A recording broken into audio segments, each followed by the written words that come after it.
all the talk in this country, Ian, is of interest rates going up, and yet in Europe, they're going down again.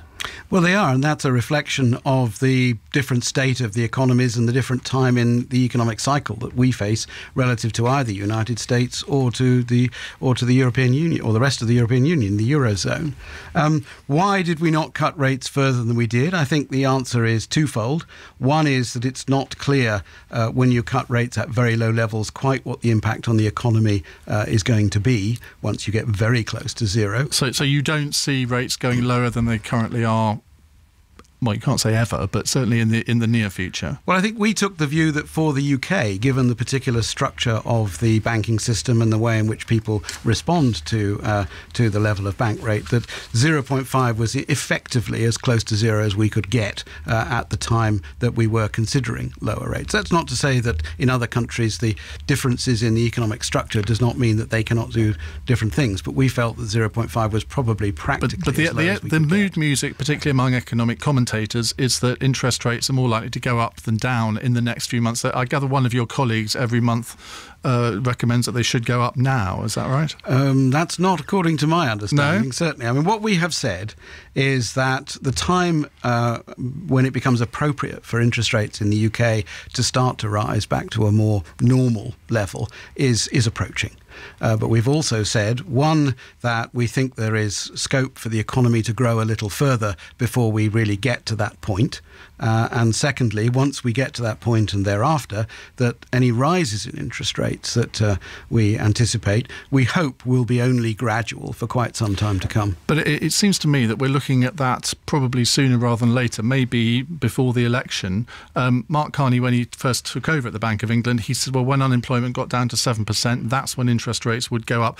I think unemployment now is 6.8%, so it's imminent, isn't it? Well, it's not what he said, to be frank. What he said was... That's what most people think he said. That may be the case, but certainly what he said and what we attempted to communicate strongly to everyone around the economy was we would not even consider raising rates at least until unemployment fell to 7%. But we did say also at the time that we felt unemployment could fall a lot further without there being significant inflationary pressure. Would it be true to say at your monthly meetings the discussions on whether interest rates should go up now are slightly lengthier than they might have been a few months ago?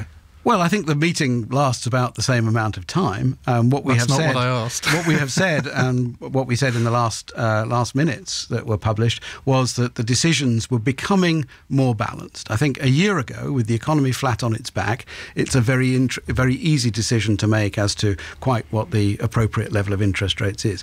After a year of relatively strong growth, in which we have seen a sharp fall in unemployment and some very modest improvement now in nominal pay scales, although that's still very modest, then you have to say that the decision becomes more balanced. But as I said before, I think the view amongst the committee is that given the depth of the recession and the loss of GDP that we faced over the course of the crisis and the ensuing recession, we can still see the economy running a little bit longer. Because we're not quite yet back at 2008, are we? No, I think that's probably likely next quarter. Dave in Essex has texted in, when do you think rates will rise? If you were buying, would you get a fixed rate or a tracker? If you're buying a mortgage, I guess he means. Well, let me get the point about housing advice out of the way first, which is particularly under the new mortgage market review.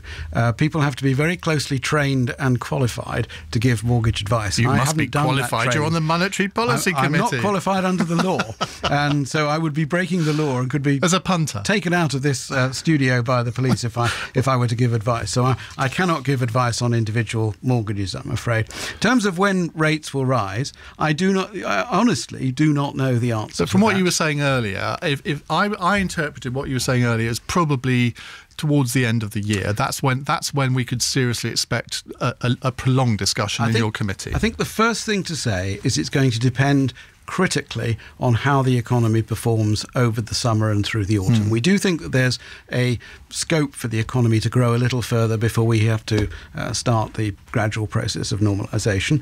That's going to depend on how fast growth is in the second, third and fourth quarters as to exactly how fast we are absorbing slack in the economy, and therefore when it becomes appropriate to rise. And the second reason I don't know is that, of course, one of the beauties of the Monetary Policy Committee is it's 9 people. And you've got a lot lot of new people on it, haven't you? We will do. It's not just the same people over the course of the years. You've got some new members coming on. We do. We have one of the I think quicker turnarounds in the history of the Monetary Policy Committee, in the sense that by the autumn we will have I think it's 4 new members. But you're staying.